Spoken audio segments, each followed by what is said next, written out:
Hello guys, ఎలా ఉన్నారు అందరూ? So welcome to Pranay tech YouTube channel. So ఈ రోజు గైస్ మీకోసం ఒక మంచి అప్డేట్ అయితే నేను తీసుకొచ్చినాను అనమాట. సో ఆ అప్డేట్ ఏందంటారా? సో గైస్ చెప్పే ముందు మన ఛానల్ని సబ్స్క్రైబ్ చేసుకోండి, వీడియో లైక్ చేసుకోండి, ఎందుకంటే మీకు 100% ఈ వీడియో నచ్చుతుంది, నాది గ్యారంటీ. ఎట్లా అంటే ఇప్పుడు మనము చాలా మంది ఐఫోన్ యూజ్ చేస్తుంటాం కదా గైస్. సో ఐఫోన్ 13, 14, 15, 16 సో మనం ఇవన్నీ యూజ్ చేస్తుంటాం కదా. సో చాలా మంది ఏంటంటే, నేను ఇప్పటివరకు చూసిన కొంతమంది ఫోన్లో చూసిన ఏంటంటే చాలా మంది బీటా వర్షన్ అయితే ఇన్‌స్టాల్ చేసుకోలేరు అనమాట. సో అది చాలా ఇంపార్టెంట్. ఎందుకు అప్‌డేట్స్ రావడానికి హెల్ప్ చేస్తుందనమాట బీటా వర్షన్. సో చాలా మంది అయితే అది ఇన్‌స్టాల్ చేసుకోలేరు. ఫస్ట్ ఆఫ్ ఆల్ ఎట్లా అంటే బీటా వర్షన్ ఎలా ఇన్‌స్టాల్ చేసుకోవాలో చాలా మందికి తెలవదనమాట. సో ఈ వీడియోలో నేను అది కూడా మీకు ఎక్స్‌ప్లెయిన్ చేస్తాను. బీటా వర్షన్ ఎలా డౌన్‌లోడ్ చేయాలి, ఏం చేయాలని మొత్తం ఇక్కడ మీకు స్క్రీన్ మీద అయితే నేను ప్రొవైడ్ చేస్తాననమాట. సో ఆ ప్రాసెస్ మీరు ఫాలో అయితే బీటా వర్షన్ అయితే మనం డౌన్‌లోడ్ చేసుకోవచ్చు. జస్ట్ గైస్ ఈజీ ఉంటది. బీటా వర్షన్ అంటే పెద్ద ప్రాసెస్ ఏమి ఉండదు. జస్ట్ మనం యాపిల్ బ్రౌజర్, మనకు బ్రౌజర్ ఉంటది కదా, యాపిల్‌తోని ఇచ్చింది. దాంట్లో ఎళ్లి మనము apple.com అని సెర్చ్ చేస్తే ఒక డాట్ కామ్ వస్తది. దాంట్లో మనకు పైన 2 లైన్స్ కనిపిస్తుంటాయి కదా. సో ఆ 2 లైన్స్‌ని మనం క్లిక్ చేసినామంటే మనకు డెవలపర్ ఆప్షన్ కనిపిస్తదనమాట. దాని మీద క్లిక్ చేసి కింద కొంచెం ప్రాసెస్ ఉంటది. అది ఓకే చేసినామంటే అయిపాయే. సో అది ఎట్లా చేయాలో, ఏం చేయాలో ఒకసారి నేను వీడియో అయితే ప్లే చేస్తా. ఆ వీడియో చేసినాక మీరు చూడండి. జస్ట్ ఒక్క నిమిషాల్లో మనమైతే బీటా వర్షన్ అయితే ఇన్‌స్టాల్ చేసుకోవచ్చు. సో బీటా వర్షన్ ఇన్‌స్టాల్ చేసుకున్నాక ఇప్పుడు మనకు ప్రస్తుతంగా అయితే 18.6, 18.7 అయితే నడుస్తుందనమాట.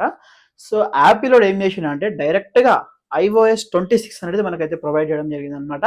సో ఈ 26 ఏంది, మళ్ళా 18 ఉంది కదా, 19, 20, 21 లేదు. ఎందుకు అంటే యాపిలోళ్ళు ఏందంటే స్పెషల్‌గా ఇప్పుడు నుంచి అప్డేట్ ఎట్లా ఇస్తారంటే, ఇప్పుడు ఇయర్ వైస్ అనమాట. 2024, 2025, 2026 కాకపోతే ఇప్పుడు మనకు 26 అయితే నడుస్తలేదు, 25 నడుస్తుంది. వాళ్ళు 26 ఎందుకు ఇచ్చారో అర్థమైతలేదు. సో యాపిల్ వాళ్ళ ఓన్ డిమాండింగ్ వాళ్ళదే ఉంటదనమాట. వాళ్ళు ఏదనుకుంటే అదే అయితది. సో మనం కూడా అట్లా అడిక్ట్ అయినాం కదా ఐఫోన్‌కి. సో ఇప్పుడు ఏం చేయలేము. iOS 26 అప్డేట్‌లో అయితే చాలా మంచి అప్డేట్స్ ఉన్నాయన్నమాట. ఇది కూడా ఒక బీటా వర్షన్ అనమాట. ఈ బీటా వర్షన్ మీ ఫోన్‌లో లేదంటే 100% ఇన్‌స్టాల్ చేసుకోవాలి గైస్. మనకు ప్రాసెస్ నేను చూపించిన కదా, సేమ్ ఆ ప్రాసెస్ ఫాలో అయిపోతే చాలు, మనం బీటా వర్షన్ అయితే డౌన్‌లోడ్ చేసుకోవచ్చు. దాని తర్వాత మనకు డౌన్లోడింగ్ ఆప్షన్, అప్డేట్ మనకు సెట్టింగ్స్ ఆప్షన్ ఉంటుంది కదా, సెట్టింగ్స్ ఓపెన్ చేసి అందులో మనకు సాఫ్ట్వేర్ అప్డేట్స్ క్లిక్ చేస్తే మనకు పైన ఇట్లా కనిపిస్తుంటుంది లైన్గా బీటా వర్షన్, డెవలపర్ ఆప్షన్ అవన్నీ ఉంటుంది అనమాట. సో అక్కడ క్లిక్ చేసి మనము iOS 26 బీటా అని కనిపిస్తుంటుంది. సో ఆ iOS 26 బీటాని ఏదైతే ఉంది కదా, దాన్ని మనం ఇన్స్టాల్ చేసుకున్నాక దాదాపుగా మనకు వైఫై నెట్వర్క్ ఉంటే ఫాస్ట్ అయిపోతుంది. వైఫై లేదంటే ఒక half an hour to 40 minutes పడుతుంది అనమాట డౌన్లోడ్ కావడానికి. సో బీటా వర్షన్ డౌన్లోడ్ అయిపోయినాక మనం ఏం చేయాలంటే అది ఇన్స్టాల్ చేసి ఒకసారి ఎక్స్పీరియన్స్ చూసుకోవాలి ఎట్లుంటుంది. నిజంగా చెప్తున్నా గైస్, iOS 26 బీటా వర్షన్ అయితే చాలా మంచి ఎక్స్పీరియన్స్ ఉందనమాట. మనకు స్క్రోలింగ్ థీమ్ కానీ ఇలాంటి థీమ్స్ అనేది చాలా చేంజ్ అవుతుంటుంది. ఐఫోన్లో మనకు యాప్స్ థీమ్ అయితే ఇంకా చేంజ్ అయింది. ఒక గార్జియస్ లుక్ అనమాట. యాప్స్ అయితే ఒక లుక్ అయితే మొత్తం చేంజ్ చేసి వాడేసారు. అట్లాంటి లుక్ మనకు iOS 26లో అయితే కనిపిస్తుంది.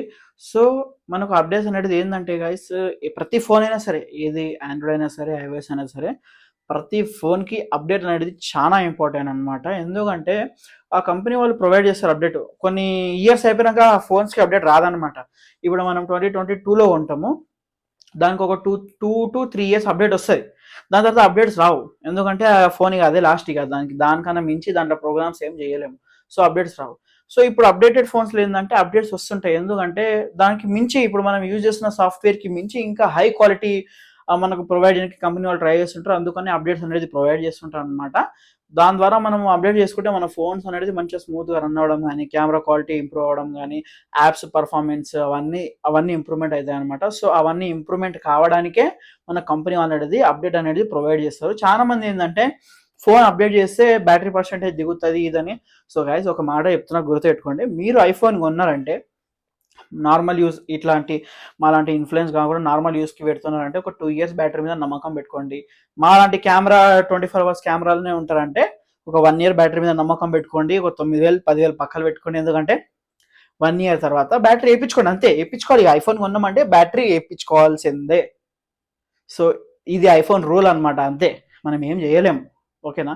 ఇప్పుడు మనం ఆండ్రాయిడ్ ఫోన్ కొంటాం. దాంట్లో బ్యాటరీ పర్సెంటేజ్ ఉండదు. ఏముండదు. ఇష్టం వచ్చినంత సేపు, ఇష్టం వచ్చినంత సంవత్సరాలు వాడి పాడేస్తాం. లేకుంటే బ్యాటరీ ఏపించుకుంటాం. ఇదేంటంటే బ్యాటరీ పర్ఫార్మెన్స్ ఎట్లుంది, ఏముందని చూపిస్తుంటదనమాట. ఇది కూడా ఒక బిజినెస్ ఐడియా వాళ్ళది అంతే. ఓకేనా గైస్? సో ఈ వీడియో మీకు నచ్చినట్లయితే మన ఛానల్‌కి సబ్స్క్రైబ్ చేసుకోండి. మర్చిపోకండి ప్రణయ్ టెక్ యూట్యూబ్ ఛానల్. మీ యొక్క సబ్స్క్రైబ్, మీ యొక్క లైక్ బటన్ తోటి మాకు ఎంతో మోటివేషన్ కలుగుతుందనమాట. సో ధన్యవాదాలు గైస్ వీడియో చూడడానికి. బాయ్.